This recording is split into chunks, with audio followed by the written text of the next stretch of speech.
Bienvenue sur Pro en français.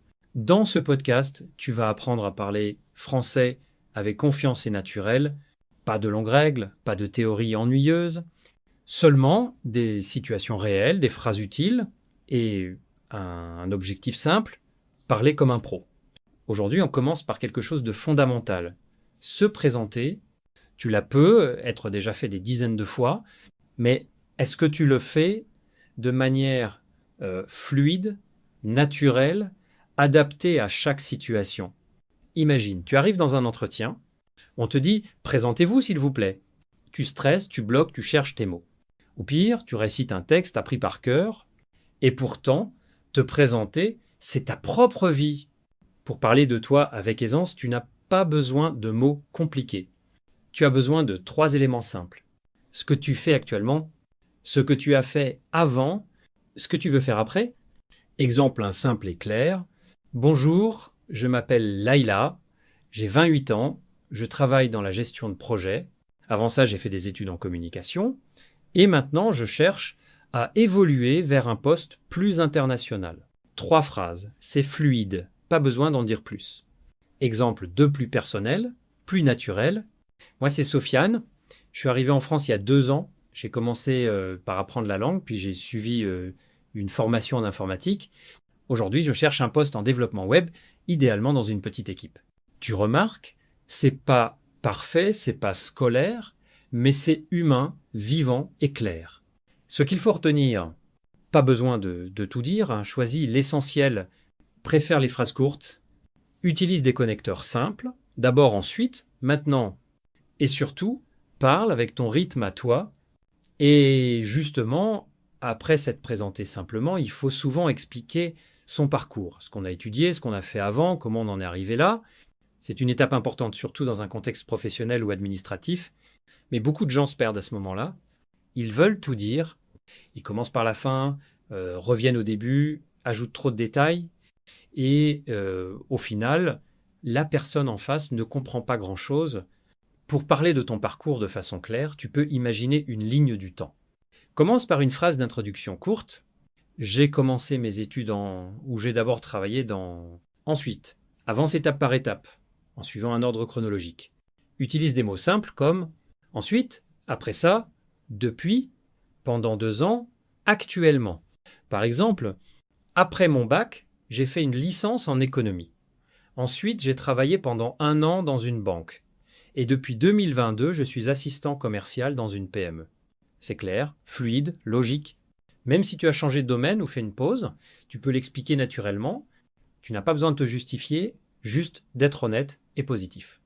En 2020, j'ai décidé de me reconvertir. J'ai suivi une formation en ligne, puis j'ai commencé un stage dans le numérique. Tu vois, une phrase suffit. Pas besoin de raconter toute l'histoire. Le plus important, c'est d'avoir un fil conducteur.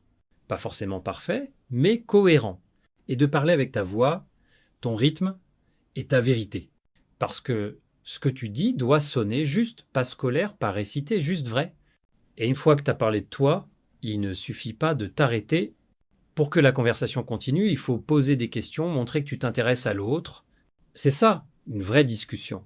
Un échange, mais attention, beaucoup de personnes apprenant le français font une erreur classique. Elles restent passives, elles répondent « mais ne relance pas ». Voici une règle simple. Quand tu parles à quelqu'un, pense toujours à poser une petite question à la fin. Par exemple, « J'ai travaillé dans le commerce pendant 2 ans, et vous travaillez dans quel domaine ? Je viens du France. Et vous êtes d'où ? » Tu vois, c'est naturel, pas compliqué.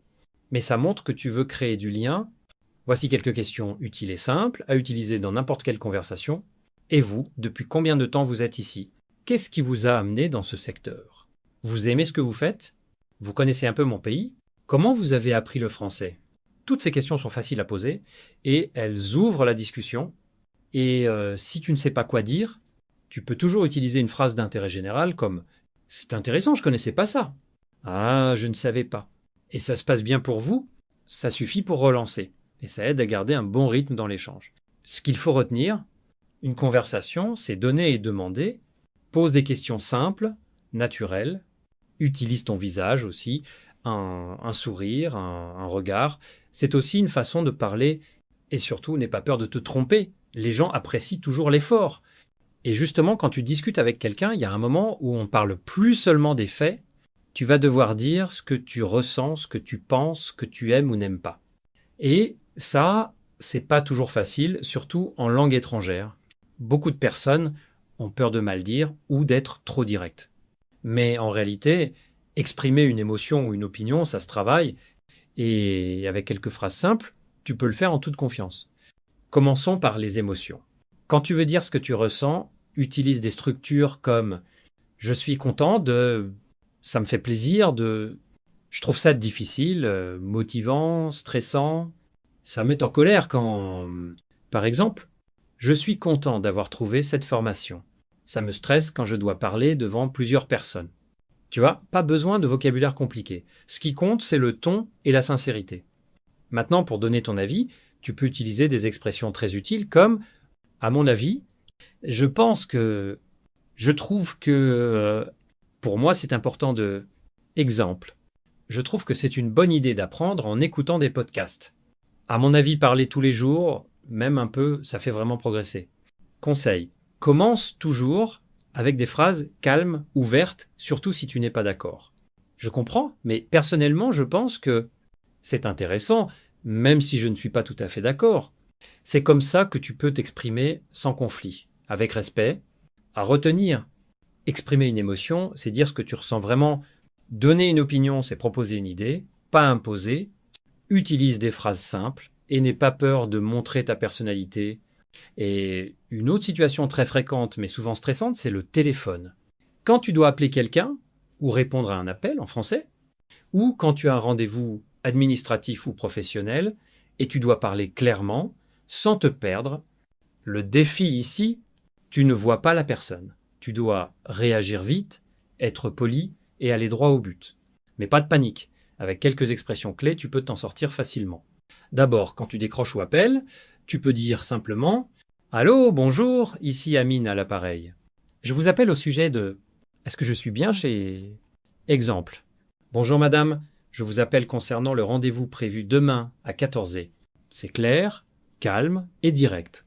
Ensuite, si tu ne comprends pas ou si tu veux clarifier, vous pouvez répéter s'il vous plaît. Je n'ai pas bien entendu, vous pouvez parler un peu plus lentement. Est-ce que vous pouvez me confirmer l'adresse, l'heure, le nom? Il vaut mieux poser une question que faire semblant de comprendre. Maintenant, si tu es en rendez-vous par exemple à la mairie, à Pôle emploi, chez un médecin ou même pour un entretien, voici quelques phrases utiles. Je viens pour mon rendez-vous à Dish. Je voulais confirmer ma présence.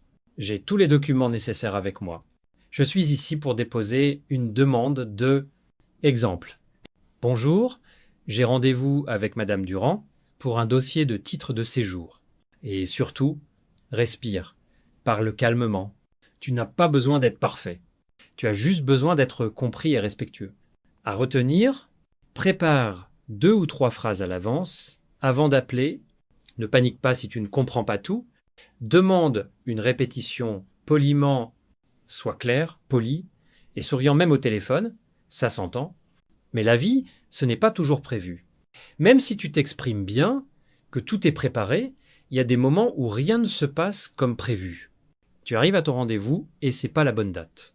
Tu reçois un appel et la personne t'annonce un changement. Tu poses une question simple et la réponse est incompréhensible. Dans ces moments-là, ce qui compte, c'est de garder ton calme et d'avoir quelques phrases automatiques pour réagir.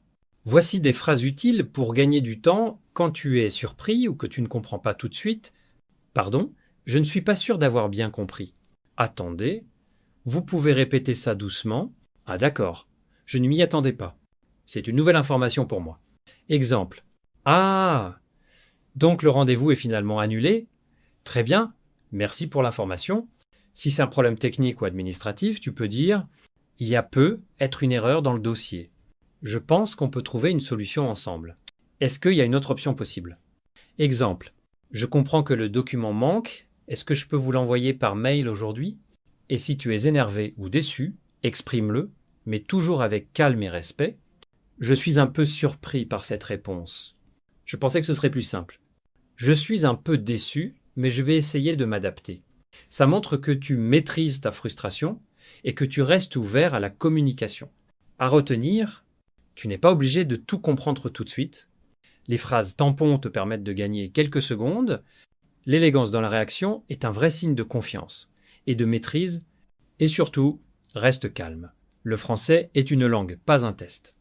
Et parfois, dans une discussion, tu ne vas pas être d'accord. Tu vas avoir envie de dire « non, je ne pense pas comme ça ».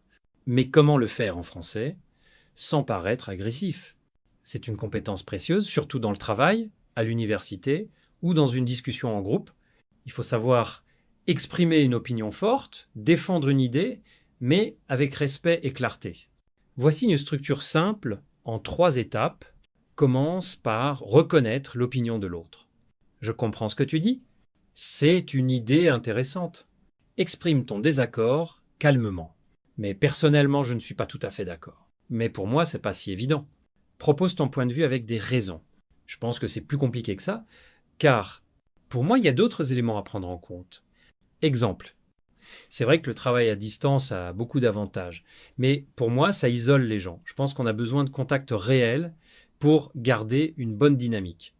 Tu vois? Il y a du contenu, une idée forte, mais c'est dit avec diplomatie. Autre phrase utile pour argumenter, il y a plusieurs façons de voir les choses.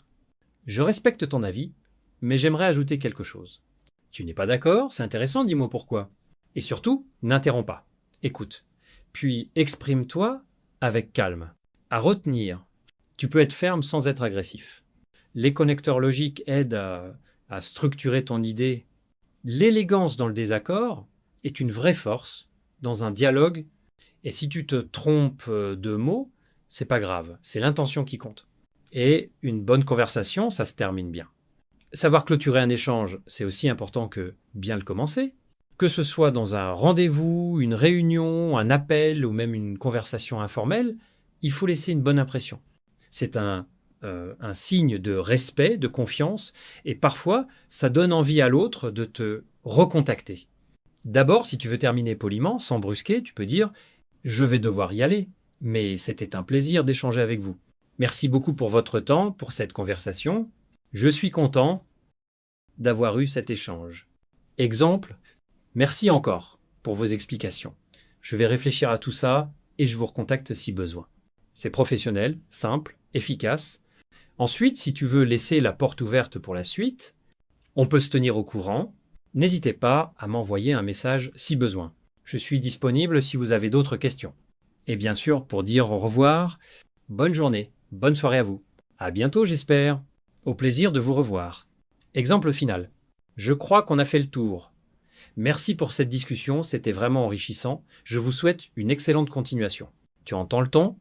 Ce n'est pas juste poli, c'est positif, humain et fluide. À retenir, finir un échange. Ce n'est pas couper, c'est conclure avec respect. Utilise des phrases simples, bienveillantes. Laisse toujours une impression de disponibilité. Et surtout, sois sincère, même dans les formules toutes faites. Fin du podcast, Pro en français.